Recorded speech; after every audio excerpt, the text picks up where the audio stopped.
Hello class, this is table 6 and we are presenting on human and mammal cloning. My name is Sophia Dendel. My name is Nick Adams. My name is Alice Bora. And I'm Maribel Ortega. The overview of our presentation is we start with the introduction, types of cloning, human cloning, pros and cons, frequently asked questions, conclusion, and references. And this is Alice. The term cloning describes a number of different processes that can be used to produce genetically identical copies of biological entity. The copied material, which has the same genetic makeup, has an original, is referred to as a clone. There are three types of cloning: therapeutic cloning, reproductive cloning, and recombinant DNA cloning. Therapeutic cloning involves creating a clone embryo for the sole purpose of producing embryonic stem cells with the same DNA as the donor cell. The richest source of embryonic stem cells is tissue formed during the first 5 days after the egg has started to divide. At this stage of development, called the blastocyst, the embryo consists of a cluster of about 100 stem cells that can become any cell type. The stem cells are harvested from clone embryos at this stage of development, resulting in deconstruction of the embryo while it is still in the test tube. Researchers hope to use embryonic stem cells, which have the unique ability to generate virtually all types of cells in an organism. Finally, they also serve as excellent tools to test new therapeutic drugs. Reproductive cloning produces an identical copy of an existing animal. The two methods used for reproductive cloning thus far are as somatic cell nuclear transfer, or known as SCNT, and embryo twinning/splitting. SCNT procedure starts with the removal of the chromosomes from an egg to create an enucleated egg. The chromosomes are replaced with the nucleus taken from a somatic cell of the individual or embryo to be cloned. This cell could be obtained directly from the individual, from cells grown in culture, or from frozen tissue.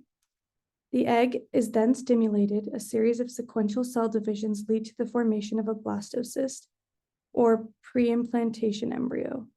The blastocyst is transferred to the uterus of an animal. The successful implantation of the blastocyst in a uterus can sometimes accumulate the birth of an animal. Its nuclear DNA has been inherited from only one genetic parent. Cloning via embryo splitting begins with in vitro fertilization, or also known as IVF. The union outside the woman's body of a sperm and egg generate a zygote. The zygote divides into 2 and then 4 identical cells. At this stage, the cells can be separated and allowed to develop into separate but identical blastocysts, which can then be implanted in a uterus. The DNA in embryo splitting is contributed by germ cells from 2 individuals, the mother who contributed the egg and the father who contributed the sperm. The third type of cloning we'll discuss is recombinant DNA cloning. It is a molecular biology technique that makes many identical copies of a piece of DNA, such as a gene. In a typical cloning experiment, a target gene is inserted into a circular piece of DNA called the plasmid. The plasmid is introduced into bacteria via a process called transformation, and bacteria carrying the plasmid are selected using antibiotics. Bacteria with the correct plasmid are used to make more plasmid DNA, or in some cases induced to express the gene and make protein. Polymerase chain reaction, or PCR technology, is used to amplify the sequence of interest, and then it is joined to the vector via a blunt or single base overhang ligation prior to transformation. Early PCR cloning often uses tagged DNA polymerase to amplify the gene. Now we'll play a video to also explain the 3 different types of cloning. Cloning mammals generally has a success rate of about 10 to 20%, better than 1 in 277, but still a majorly inefficient process. Technically, it's not difficult to produce clone embryo, but human cloning has other hurdles that need to be considered. To even research human cloning, scientists would need to ethically collect a large amount of donated eggs and find enough surrogates to carry them. But even if they made it through that logistical nightmare, the biggest issue is this. They're gonna hurt baby, or they're gonna hurt the person carrying the clone fetus. Across the board, scientists have found that some embryos expire before they're implanted. Others result in miscarriages. And those that make it to term often die soon after birth or end up with severe abnormalities. Simply, these are risks that are easier to take when it comes to experimenting with sheep than with people. But arguably the biggest reason we haven't cloned a human being, there's not a good enough reason to. In pop culture, cloning is used to bring people back from the dead, but that's not how it works. Cloning someone would only create a twin, not a replica, since identical twins have the same genetics, but not necessarily personalities. And a never let me go scenario where organs are harvested from clones to save the rich is not only unethical, but unnecessary. Why clone an entire person when you can just make the part you need? Something theoretically therapeutic cloning can solve. Therapeutic cloning is almost identical to reproductive, except the cloned embryo is never implanted in a uterus. Instead, the embryo is cloned for the sole purpose of extracting stem cells. Stem cells have the incredible ability to turn into any other cell in the human body, which means they're great for developing new treatments for disease and have the potential to repair or regenerate tissues and organs. But no surprise, there are a lot of downsides with therapeutic cloning. The thing about stem cells is that they're a pretty limited resource. The most substantial source for embryonic stem cells, 3 to 5 day old embryos, cloned or otherwise.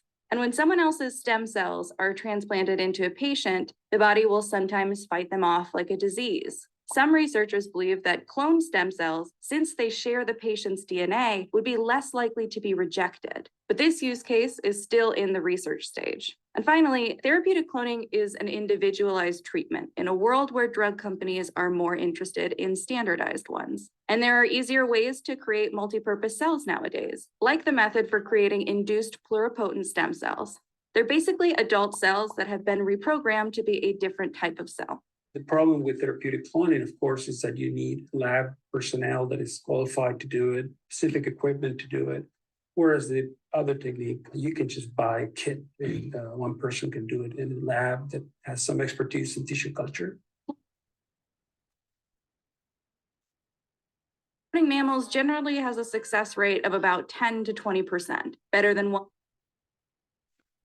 All right, so for the next slide, we have humans have been cloned, but only in moderation, technically. So in November 1998, the first hybrid human clone was produced using cutting-edge cell technology. Researchers James Roble and Jose Sibeli made the first human clone. Using SCNT, the nucleus of a man's leg cell was extracted and then placed into the egg of a cow.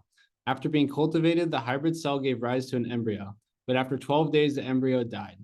It wasn't exactly what most people imagine when you say someone was cloned, but it was nonetheless a significant development for human cloning. And the next slide, we have the pros and cons of human cloning. So the pros are that using procedures like this recombinant cloning, many human genes have been cloned in E. coli or in yeast.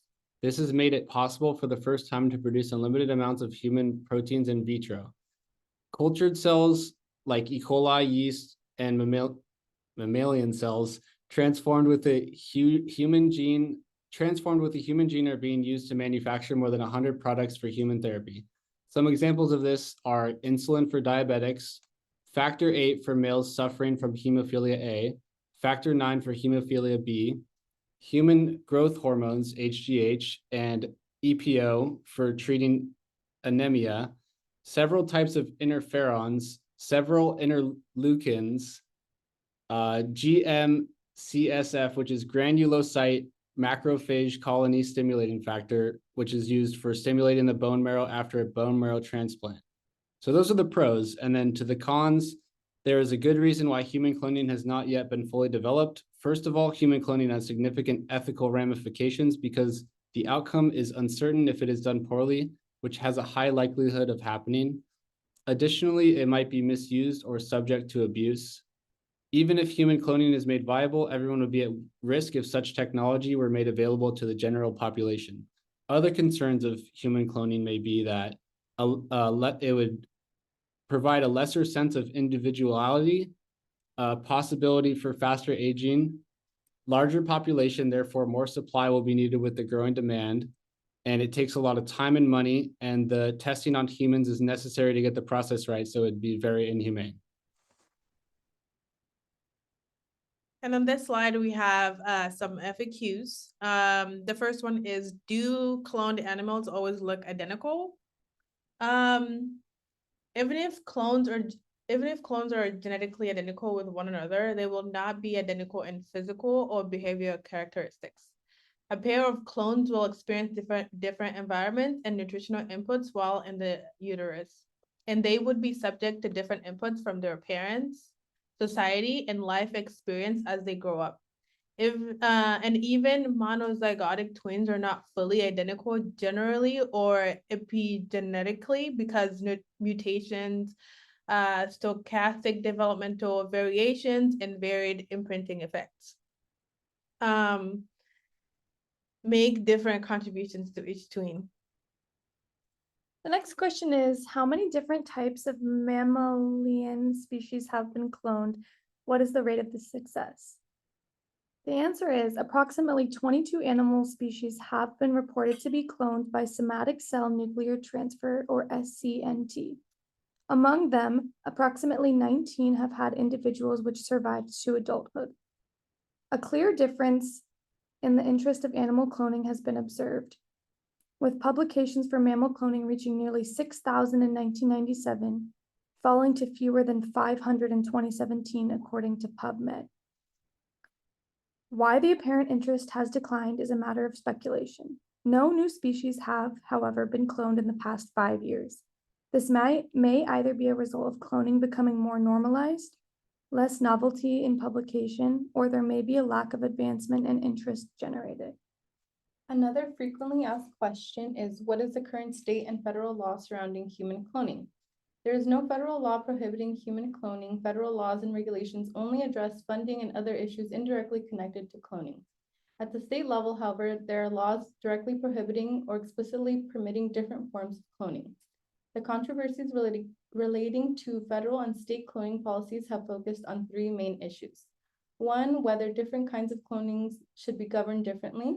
2, whether taxpayer dollars should be used to fund cloning-related research. And 3, whether women may be paid by scientists for supplying eggs, and other questions related to the regulation of egg procurement. All right, so for the last question, the last frequently asked question, it would be, how do laws about human cloning compare in other countries? And the answer to that is over 30 countries, including France, Germany, and the Russian Federation, have banned human cloning altogether.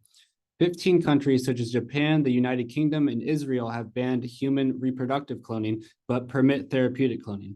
Many other countries, similar to the United States, have yet to pass any official legislation concerning human cloning, allowing all types of stem cell and cloning research to occur.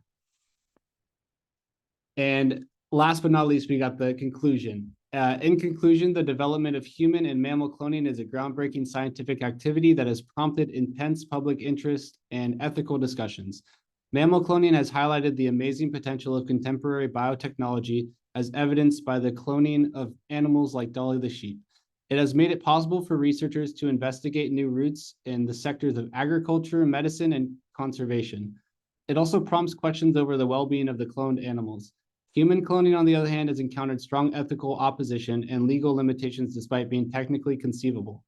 Our conception of individuality and autonomy is called into question by the idea of making genetically identical replicas of people.